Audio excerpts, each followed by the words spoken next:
the Good, Bad, and the Ugly. We're back, baby. I'm Sal. I'm Ben. And I'm Tiffany. Oh, man. And what a triumphant episode to talk about. Women in refrigerators is our theme. Oh, I've wanted to do Women it. on ice. You told me this was Olympic themed. Oh, well, then you're in for a surprise. You might have been very surprised when you read these three books, which are all united on one theme, this one being the marginalization of women characters for the benefit of the male protagonist. Here we go. We're actually going to talk about three issues that have all been accused of committing this cardinal literary sin. The one that has the fridge in it. The actual fridge. The actual fridge is in this book, Green Lantern 54. We've got Amazing Spider-Man 121. Some might say the original fridging, even though no fridge appears in this book. And Daredevil Volume 2, Number 5. The Jerry Conway and Gil Kane Amazing Spider-Man 121. This is the night Gwen Stacy died. Okay. So we have actually done a full-ass episode of back issues on that book. You may also notice that this is the trade paperback. I'm not going to bust out an original copy of 121 on this show. You guys don't have your gloves on. We're not going to be able to do that. So forgive me, but the issue is in this collection. Spider-Man is dealing with the fact that Harry Osborn is coming down from his LSD addiction. Gwen Stacy and Mary Jane are there. When you say addiction, like, did he do it a lot or just once? He did it habitually, though it was only introduced recently. Okay. But it wasn't like 2 issues and then suddenly Harry's like, oh. No, he's been on the stuff for a while. Okay. So of course this freaks out Norman Osborn that only Spider-Man knows is the Green Goblin, and the Green Goblin of course knows that Peter Parker is Spider-Man. Norman Osborn and the Green Goblin kind of have like a dual personalities at this point. So Norman doesn't know, but Green Goblin knows. Yes. Okay. Because Norman has amnesia. Yes, that's correct. But Peter Parker knows everything Spider-Man knows. Yes, because they're the same guy, because he doesn't have like dual identity disorder. Also, for you eagle-eyed viewers out there who might remember this issue being retconned in the now infamous Sins Past storyline, this is also the issue where Gwen Stacy has sex with Norman Osborn. And they justify it by saying, look, this is why Mary Jane looks so sad, because she knows that Gwen Stacy is banging Norman Osborn and keeping it a secret from him. I say no. Nope. And in fact, Nick Spencer agrees with me. So, anyway, Gwen's sad. She and Peter had been on the outs, and Mary Jane had been introduced as kind of like this new, fun, hot character, and made Peter more interesting as a result of her invention, and so Gwen's gotta go! The only way that we know how. Murder her unceremoniously! Harry and Norman have a strained relationship. Harry's like, oh, Dad, I'm kind of having a problem. I'm pooping the bed and I don't feel well. And he's like, be a man, son, get away from me. Wasn't he on LSD? Yeah? You shouldn't have been on the LSD in the first place because you're weak. Okay. Your friends are no good. All right. So Peter is like, I need to reconcile with Gwen Stacy because I love her and she's the best. And just recently, we lost her father because in a battle between Spider-Man and Dr. Octopus, Captain Stacy's head was caved in by a destroyed chimney while he was saving a young boy. And you are going to lose a few. Yeah, and of course, Captain Stacy was like, oh, I knew you were Peter Parker the whole time. Take care of my daughter. Unlike in the movie, he's also like, just take care of her. He doesn't go like, and don't date her or anything. He's just like, no, take care of her. And he's like, wow. Like, he knew, and he still let me, like, strip his daughter. That's awesome. What a bro.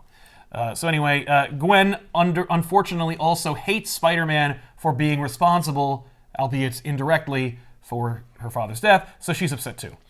Meanwhile, the strain of the LSD-addled son forces Norman Osborn's Green Goblin personality to come out, and in order to hurt Peter the most, he goes to Gwen's apartment and goes and gets her. That image of him, like Green Goblin being like, I'm back, baby! Yeah, that's a triumphant image. That's like GBU returning. Yeah, that's right. Yeah, Green Goblin celebrating just as much as us. I mean, look. Yeah! So Peter goes to Gwen's place. Oh, by the way, disregarding his secret identity completely. Like, this is a huge problem. He's just like, ho-ho! And all he finds is Gwen's handbag and a pumpkin bomb, which is, of course, Gavi's way of saying, like, ho-ho.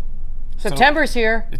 Yeah, get ready for the fall. But instead, it's a pumpkin bomb. So, yeah. It's a pumpkin bomb that doesn't explode. No, it's just there for, so it's a jack-o'-lantern. Peter goes to what they say in this is the George Washington Bridge unless you read another edition of this book, in which case it's the Brooklyn Bridge, because that's the bridge that Gil Kane drew and the bridge that they refer to in future editions and retcons of this story. Maybe he's so upset. Right, that he thinks just it's thinks, that. oh. Right? So, I mean, and you've heard the story 1,000 times. Gobby's up there. He's got Gwen. She's seemingly unconscious. Spider-Man charges up to attack him. He battles the Green Goblin, punches him out of the way, goes to her. Gobby shows up. He pushes Gwen off of the bridge, catches her. Her neck snaps. He drags her lifeless corpse back to the top of the bridge, finding her dead. He mourns her death and starts to blame himself before Gobby absolves him up by saying, no, fall from that height would have killed her before she even hit the ground, and which is not true.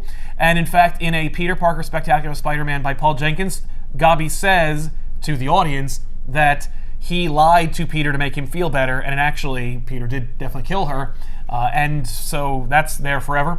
But then we have this big, fantastic splash of Peter being like, you're the creep who's gonna pay! Because, of course, like, Gwen had, 3 lines in this whole issue? And all she did was kind of complain, whinge, or be sad. Yeah. And then died. And now the book can be fun again because his boring girlfriend's dead. Mary Jane is hip and swinging and dope, and eventually he'll marry her. And then not. This is the sequence where Gwen Stacy dies, Spider-Man swears bloody revenge, and of course inevitably kills Green Goblin, but that's a story for another time. So there you have it. Spider-Man fights the Green Goblin, and mostly Harry Osborn has the shakes from LSD, like withdrawal. That's more or less what happens in this issue. Oh, and also Gwen dies. And it's kind of up in the air about who killed her, though I think it's definitive, because if they hadn't put that onomatopoeia snap in there, I think they would be like, oh no, it's up to interpretation, but that snap's there. That snap is 100% there. Yeah, and depending on which retcon you read, she's either unconscious or pretending to be.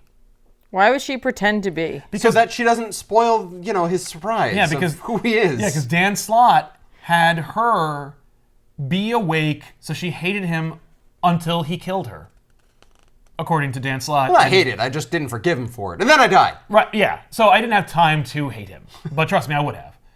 So there it is. I didn't have time to, make it up. Yeah. Break up and make up. That's right, yeah, exactly.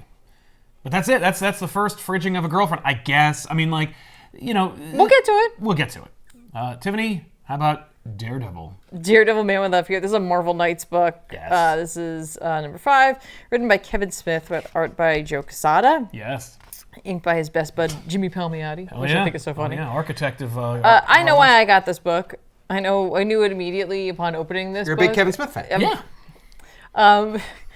So we did an issue of this, right? Yeah. Where Daredevil acts really weird around Black Widow, and then throws a baby. Yeah, and we were like, "What is happening?" And this is a little bit more where I'm still like, "Okay." Yeah. It helps a little. It helps a little for sure. Mm-hmm. So Matt goes to see Doc because it's when you've got a weird issue. In this, it's religious based because obviously Kevin Smith has some sort of fascination with Christianity. Yeah, he's a huge fan, scholar, if you will, of Catholicism. He is Catholic. He made Dogma. Yeah. So clearly he needs to write more about that. Yep. But we still want to get Doc in the book somehow so that he can do something later on that I'm like, it's really not where Doc Strange would have gone with this. But, okay, Kev. Fair. So he has this Matt has this cross. He brings it to Doc because he wants to know more about it, and he's just obviously there has to be some sort of magic on this or something because the baby I have is the next savior within Catholic. It's Jesus 2.0. Yeah. Here he comes, and I got this kid, and I'm in charge of him, and that's why I've been fighting everybody and whatever, and it's totally I'm going to be totally justified, including people I know, like Natasha. Yeah, I'm going to be totally justified when Doc takes a look at this thing and tells me all about how there's magic on it. Oh, there's no magic. No.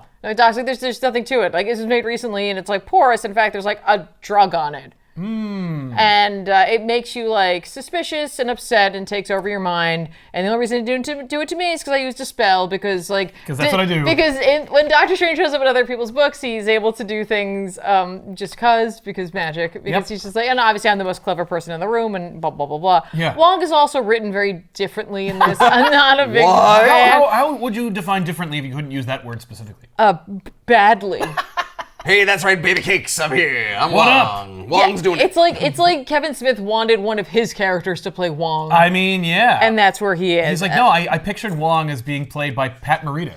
Daredevil goes to, Attack him. Attack him. Doc uses magic, and he's like, oh, never mind, you're good.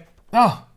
And Daredevil's like, oh, cool. Have I been like a jerk? My bad. The whole time. You threw a baby over the side of a building, man. Was that me? That was you. Huh. You also attacked your ex-girlfriend, physically. No, that's, okay.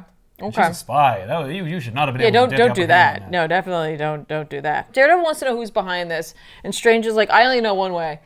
So he's like, but come back later on. We're gonna make a call. Essentially, we're gonna invoke a demon. So Who are you gonna call?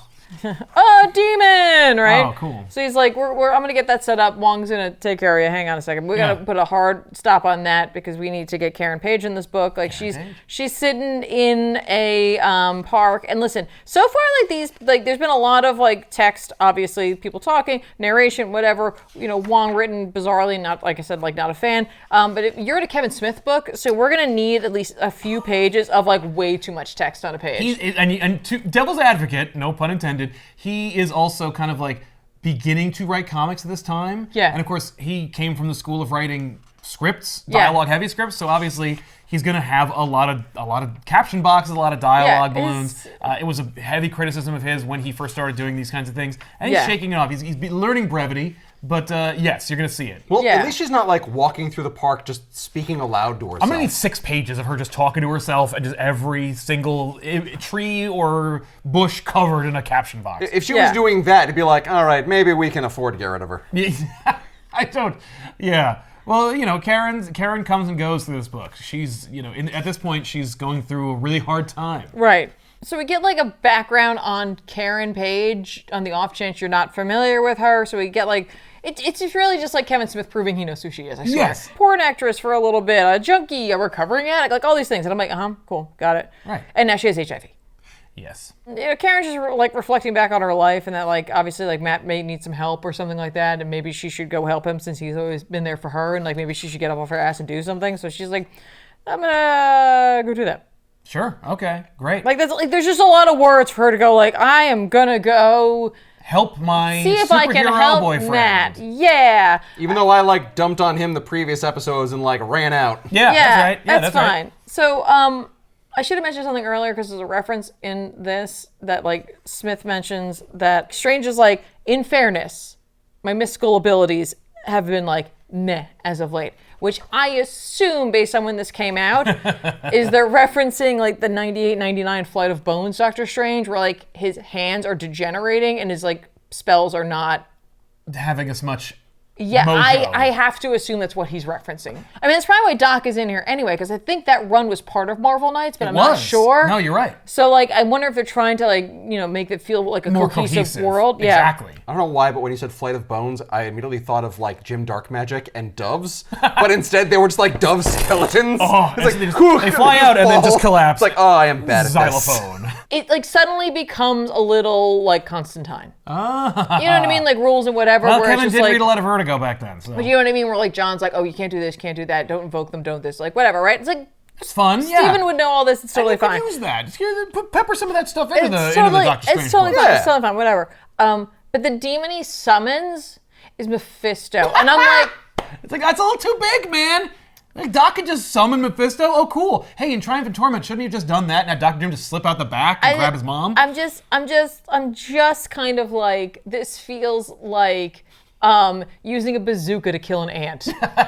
Hey, we don't get the job done. Yeah. We need to summon a demon. How about the Lord of them? Yes. But no! We have to summon Mephisto, and that's just because I think Kevin Smith wants Mephisto in the book. And how else am I going to get Daredevil versus like the Devil, in a way? Right? Yeah. I mean, like that's actually kind of a cool pitch. But like but Matt knows him. They've like interacted before, they have. And I'm like, in the Innocentius run. Yeah. But like, it just doesn't make any sense. And I'm like, Kevin, you just convinced me you don't know how to write a Doctor Strange book. Or Joe Quesada's like, I'm liking the cut of this Mephisto's jib. I think I'm going to put him in my Spider-Man book later on. Okay. One demon that stands out in Marvel culture. Yeah, that's true. You could make up anything. I mean, yeah, or you could just use Blackheart or any other demon. But like again, you have access to Tom Brevoort, who knows the name of every demon in the entire Pantheon. Yep. Or Joe Quesada, who at least remembers 2 demons. So we're gonna do Mephisto. Big do showy. Here he is. Cool. Looking like a combination of all different versions of Mephisto. fun. It's fine. And, Strange is doing his thing. He's posturing. And, Mephisto can't see him, but he's like, hey, Strange. Yeah.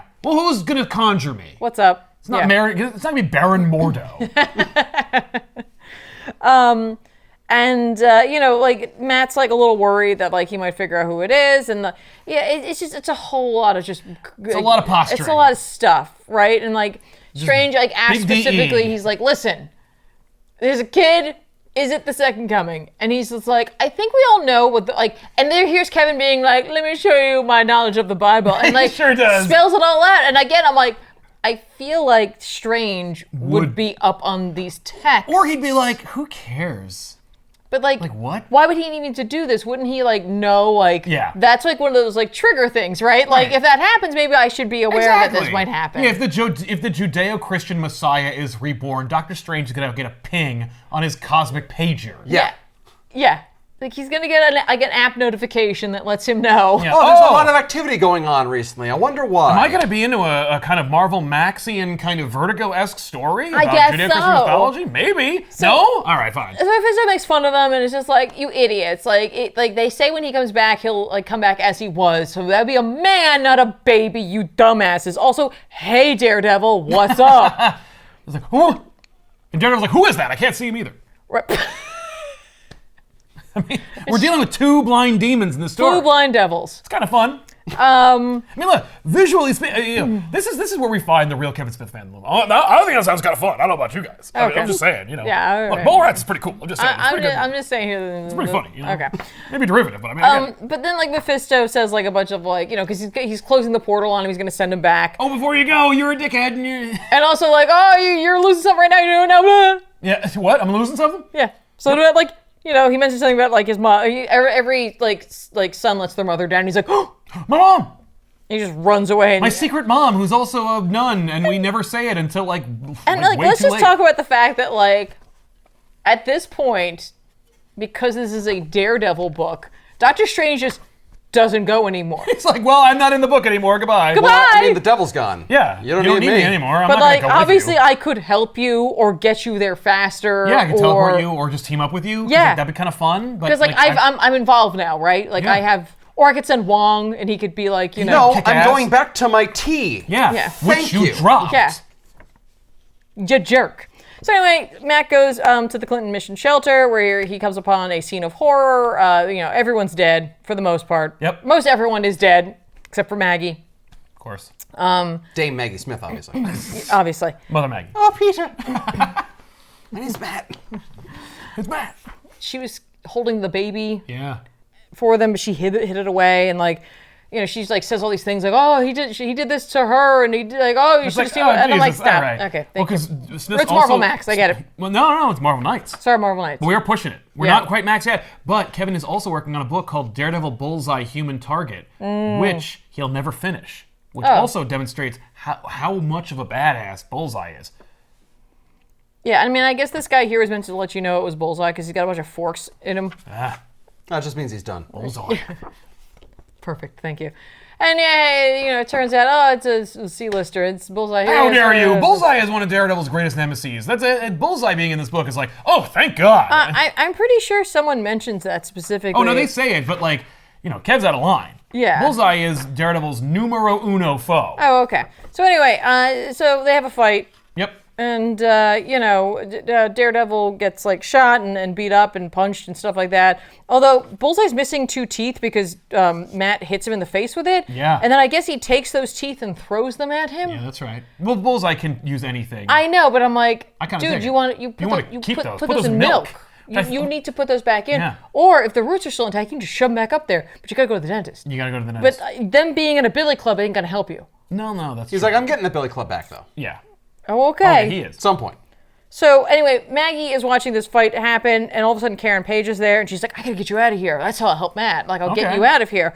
And then, Maggie's like, but the kid. And she's like, all right, where's the kid? Yeah. So they hatch a scheme as to how they're going to get the kid out of there. And that scheme is what Daredevil get the shit kicked out of him before finally making the trade for the baby for Matt's life. Matt's like, don't do that. Karen's like, no, I got this. It's fine. Gives him the baby. It's Jesus. Yep. It's like a little Jesus It statue. is Jesus. The baby was the savior the whole time. It's a miracle. Yeah. No, it was pulled as a statue of Jesus off of the cross. Yeah. It's fake baby. And, Maggie's got the real baby and she's trying to get out. But the baby starts crying. Baby starts crying, but son of a bitch. But not before Karen gets hit in the face with the Jesus statue. So Bullseye goes to grab the baby and hit. He's also going to hit Maggie. Yeah, I'm just gonna hit her.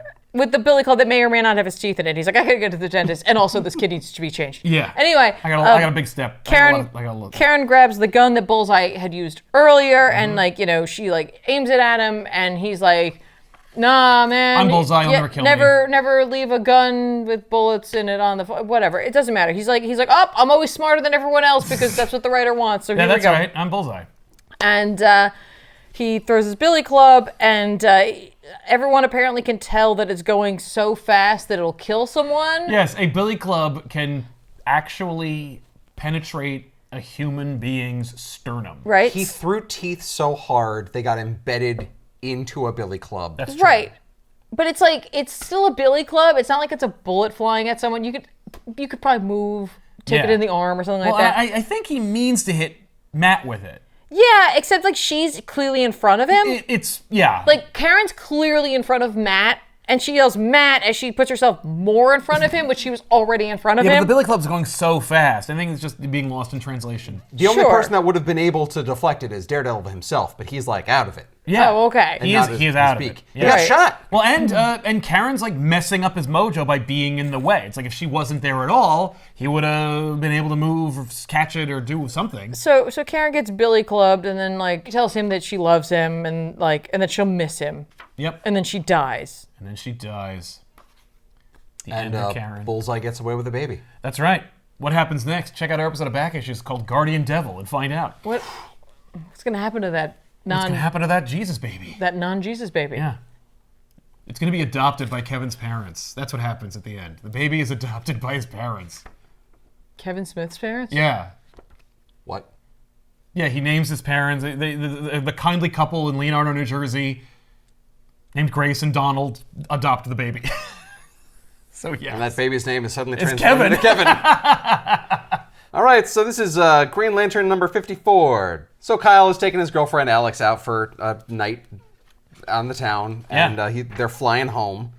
And after showing her a nice time and a fantastic flight, I guess, he's like, hey, well, I like you. And she's like, I like you too. And he's like, well, I got some superheroing in the morning, so I should go. And she's like, oh, but you can stay.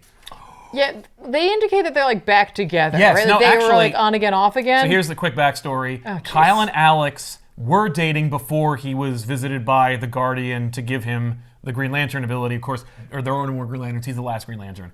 Once he becomes a Green Lantern, he goes back to Alex and he's like, I'm a Green Lantern now, it's cool, we can totally bang. And she's Look like, at me, I'm a big no. shot. So then he's like, we should move to New York together and you'll take pictures of me while I superhero, because I read it in a comic book somewhere, and we'll get back together. And she's like, I'll take pictures of you because I need that for my career, but we're not getting back together. And they finally, after all this, get back together. Now, that being said, I think Kyle has only existed in Green Lantern books for about 7 issues to this point. That's a lot It is, but that they've been doing. yes. There's a lot of backstory. Yes. All right. So but this is the reconciliation between Kyle and Gotcha. Alex. And you're All like, right. Yep. Finally. So there's a guy named Major Force, and he's on a plane, and he's being told that, he needs to kill Green Lantern. But we don't know who Green Lantern is. But apparently there are photo surveillance pictures of Green Lantern dating this woman named Alex, who's a photojournalist. So we may not know who he is, but we know who she is, and we can track her down, we'll track him down. Yeah. So they never go out together when he's Kyle Rayner? I mean, if they, I guess not.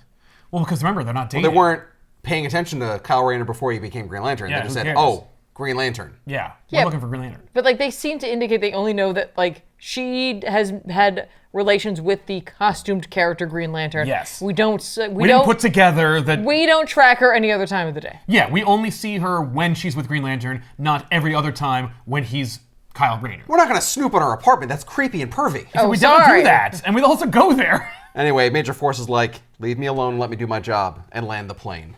Apparently he gets motion sick. I guess. Anyway, Kyle is laying in the bed after they did it a bunch. Yep. And Alex is taking a shower. Trying to clean off the shame of having slept with Kyle Rayner. And Kyle's like, Apologies hey, to Kyle Rayner fans. look at the TV. There's all this crazy stuff going on. I Yeah. better get downtown and, like, be a superhero. What a weird conversation they have, by the way. He's like, Alex, you gotta look at the TV. And then names like 3 weird things. And she's like, I'm in the shower. I can't hear you. can't hear you. And like, don't interrupt me. Like, I'm gonna like not run gonna, out. like, yeah. Yeah, I'm all wet. Oh, what is it? It's like, there's cowboys. She's like, yeah, you're on TMC, man. He's like, anyway, stuff's going down, but I should probably stay here. And she's like, Round you should 2? probably go be a superhero. I could be a superhero in bed. Right. Or you could get out of here and I'll surprise you later. Right, I'll bang you later. He's like, okay, all right. Cool. So incentive for me to wrap this up fast. Got it. So he leaves, he goes downtown, and like there's flying ships and robots and stuff. And he's like, this doesn't make any sense. This is like very weird. Yeah, and also like futuristic buildings and stuff like Yeah, that. the future has shown up. There's like 2 blocks of 2 blocks of future of like this city, but in the future. Yeah, ta-da! And he talks to some chick who's like, I'm from from the the future. future. Flowers show up for Alex, and she's like, oh, it was Kyle. That But the note on it says, I'm going to kill you. You know, okay, that's hacky. It disturbed me when I read it. I didn't like it. When you want them sent today, there's going to be a $5 surcharge. What? That's outrageous. I should kill you. Well, if you don't get that, so they're delivered tomorrow. No, I need them literally in the next 10 minutes. Well, $5. Yeah. Anyway, so she reads that, and then he's So like, ha, it's me. I wrote She that. reads that. Yeah. So She there's- doesn't notice the fact that this man has purple skin. Well, he's wearing a hat, and he's backlit. Yeah. All right, you can't see what color my flesh is right now, Yeah, right? No. because the colorist colored him blue. No, there's a light back there, Tiffany. Yeah. For all I know, you could be green. All we know is she's one solid color right now. Because it's 1996. That's how we color things. Anyway, this cuts back and forth between Kyle's happenings and Alex's happenings. Kyle is saving LA from apparently a crazy temporal thing where like future LA is there and an earthquake hits, and he's Yeah. like, I can't fight an earthquake. So he like puts Green Lantern stabilizers in the ground to like hold up the buildings, and then once it's fixed, future LA disappears after this woman like hugs him thanks. Yeah. Meanwhile, Alex is in her apartment. She's having a good time. Yeah, just being brutalized Getting by this murdered. super villain. Yeah. And he's like, you gotta tell me something about the Green Lantern. I know you guys are dating. Yeah. And she's like, I don't know anything that you're talking about. He's like, well, if you don't know anything, then you're no good to me. And he kills her. Yep. Yeah. Or chokes her out. Just chokes her. Yeah. Ugh. With terrifyingly large hands. Yeah. Kyle's like, hey, my adventure's over. All right, I saved the day. Time to go back for my surprise. And he goes back to Alex's place, and there's a letter on the table saying, like, your surprise is in the fridge. Major Force loves writing notes. He Yeah, loves but like that's written weirdly. That's why I'm thinking no, he wrote that hastily. The woman Yeah, at this the is florist cursive. shop definitely I think wrote you're it. right. I think Yeah. he She's got like, that written. Got it, yeah. And he weird. opens the fridge, and he sees Alex's dead body, and he's like, oh no. And freaks out. Anyway, Major Force is still there, and he's like, well, she wouldn't tell me anything, so she had to die. And now I'm going to kill you. I'm your surprise now. Hey, wait, read this card. I wrote- Hang on, I wrote I this had the right. lady at the flower shop write this too. Yeah. By the way, I also... Dear Kyle. If you were wondering, that the whole time displacement thing, I think it has something to do with 0 hour, so, you know, it matters. Anyway, Kyle blasts Major Force out of the apartment, attacks him, and Major Force is like, I'm invincible, you can't hurt me. But Kyle, like, blasts him in the face, and then, like, makes a sharp pointy thing out of his ring power and stabs him, and also, like, you know, hits him with a sledgehammer made out of Green Lantern power. And Major Force is like, you could actually hurt me. This is going to be interesting. And This is so great. Kyle, like, continues to, like, hit him and beat him, he's like, that's it. Now I'm going to kill you. Yeah. That's right. I am going to kill you. Hi, I'm going to kill you. Hi, Kyle Rayner. Hang on. Green I think I Lantern. have a note for this. Read it. And then the ring like zaps its power out. Yeah. It's like he used a lot of it. oh, I'm out of power. And then Major Force looms behind him. Yes. Oh Oh no. no! I assumed that it was the ring being like, no, you can't kill. Right. I assume that as well, but no.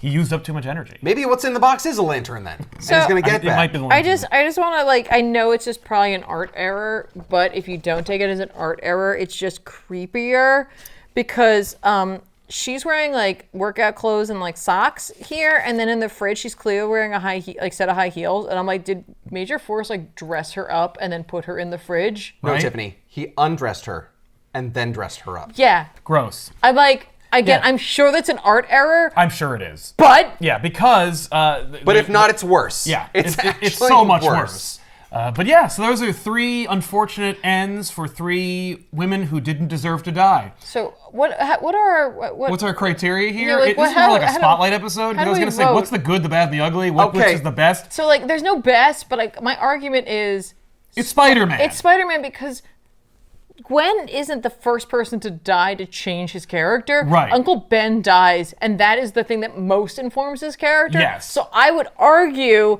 that while it is clearly them just getting rid of this character, in Spider-Man's long line of deaths, like it's not like it's only been women. Well, and let me give you some context for all 3 of these really quick. When it came to Daredevil, Joe Quesada told Kevin Smith to kill Karen Page. It was specifically Joe Quesada's idea. what is Joe Quesada's issue I don't know. with gals? I mean, but yes, apparently it was a directive from Joe. He said, hey, Kevin, by the way, have Karen Page get killed in this issue. Specifically, it was a directive from on high. It wasn't Kevin's idea. It was Joe Quesada's idea, and Kevin delivered. Issue number 5. Yes. Now, with this issue with Green Lantern, Ron Mars has said on record that he invented Alex to be killed.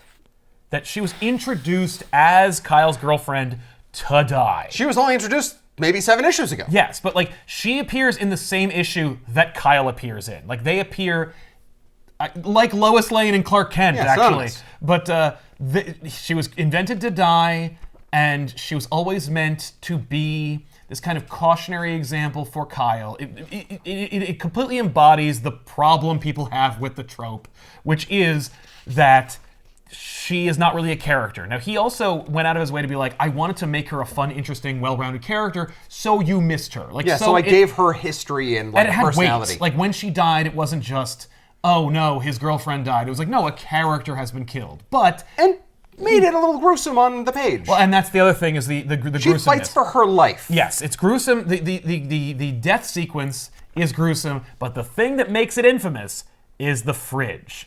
Now, the fridge situation is thus that the Comics Code Authority did not like the original art that was drawn for her death, which showed her in the fridge. So, to skirt the Comics Code Authority's rejection, the panel was redrawn with the refrigerator door obscuring her body, implying more than overtly showing. As a result of that, the comic book reading audience's imaginations went wild. And in almost every criticism of this book, people's interpretation is that she was dismembered and put into a refrigerator. The fact that her foot is awkwardly in one position.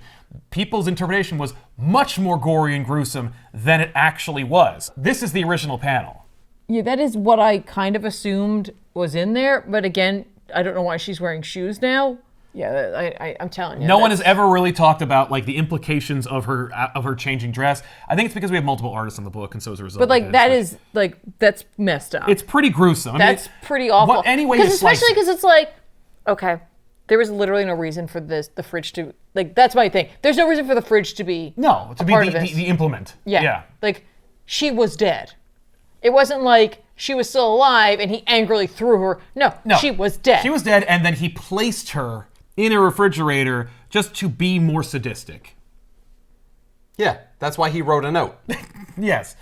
So it's like, I don't care for it. I've never defended it. I've never been like, oh man, one way or the other. It's gross any way you slice it. Yeah. And it really, like, it's a shame that Alex had to die to teach Kyle that like being a Green Lantern ain't all it's cracked up to be. Yeah, But at the same time, like there has been a continuity of violence against women as a cautionary example for the hero to triumph, which is exactly why there is a trope at all and why people criticize it. Yeah.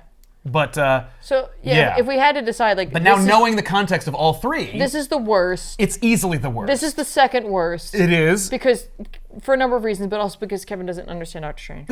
Also, it's gonna lose points because of Doctor Strange. If it wasn't for there literally being this horror show on here, it would just no. Yeah, that's yeah, like, and Gwen and this Stacy, one I could argue that like regardless of their like reason for doing it, at least it fits within this character. There's going to be tragedy in Spider-Man. If you know Spider-Man, you're either going to become a supervillain or die, or become a supervillain and die. I'll argue too that in this, Karen puts herself in the place of danger. Like she takes the agency to attempt to help Matt, regardless of how ridiculous the death is, and it doesn't really make any sense. Like she put herself into the situation attempting to help, whereas this is just a thing that occurs to this person without their control whatsoever. Which is pretty much everything that happens to that poor character. I mean, like here's the thing: like there's one thing about like random acts of violence, but that's like not what this is, and that's not the purpose. Yeah, the book here is not cautioning against random acts of violence. The Batman is about that. This is Kyle Rayner needs to grow up, and the only way he's going to do that is if he has his girlfriend brutally murdered by some rando named Major Force. The only reason I disagree is I think this is good, bad, ugly. Okay. You like the Karen death better? I like the story better, and I like the death better because she sacrifices herself for Matt. Yeah, Gwen. I don't like this because Gwen barely is a character, and the whole reasoning for them being like, "Oh, we invented Mary Jane. Get out of here." Well, we have to get rid of Gwen then. Oh, kill her. Yeah. Kill. You could have done anything else. See, I will say they did have long discussions about it. Like, it wasn't just like, "Oh, kill her immediately." They were just like well, we can move her. We can move her here. They were like, but none of the like, she'll just be on a shelf. For them, they were like, but then Gwen just goes over there, and we built her up so much, it wouldn't make any sense. And I think, honestly, unfortunately, it's also like an admission of like, well, then maybe we just don't have any good ideas. Maybe he then shouldn't have been with Mary Jane. Maybe he should have stayed with Gwen. But Mary Jane started selling better, so you're like, no, they got to get together. I get your argument, but then I'm gonna like devil's advocate you. If you have a problem with that, then why don't we have a problem with Joe Quesada? This is like this is like thing number 2, relationship number 2. He's ruined. Yeah. Actually, this is relationship number 1, and then he followed up with ruining with the Spider-Man one. Yeah. I'm like, that I have a real problem with. I'm like, you seem to have an issue with. Yeah, but back then we didn't know. Don't have an argument against that. I just feel like this is a little bit better in the way that the story was told. At the very least, we have a tangible example of how to do better. You know what I mean? Everybody did better. And I mean, Ron Mars became a better writer as a result, and like everybody did better. But it's like, it's insane that this is like, this one has, I can see the Comics Code Authority going like, what the hell? No, it's on here. I'm like, it's on there. Yeah, they were like, oh, that's better. Yeah, you close the door a little bit.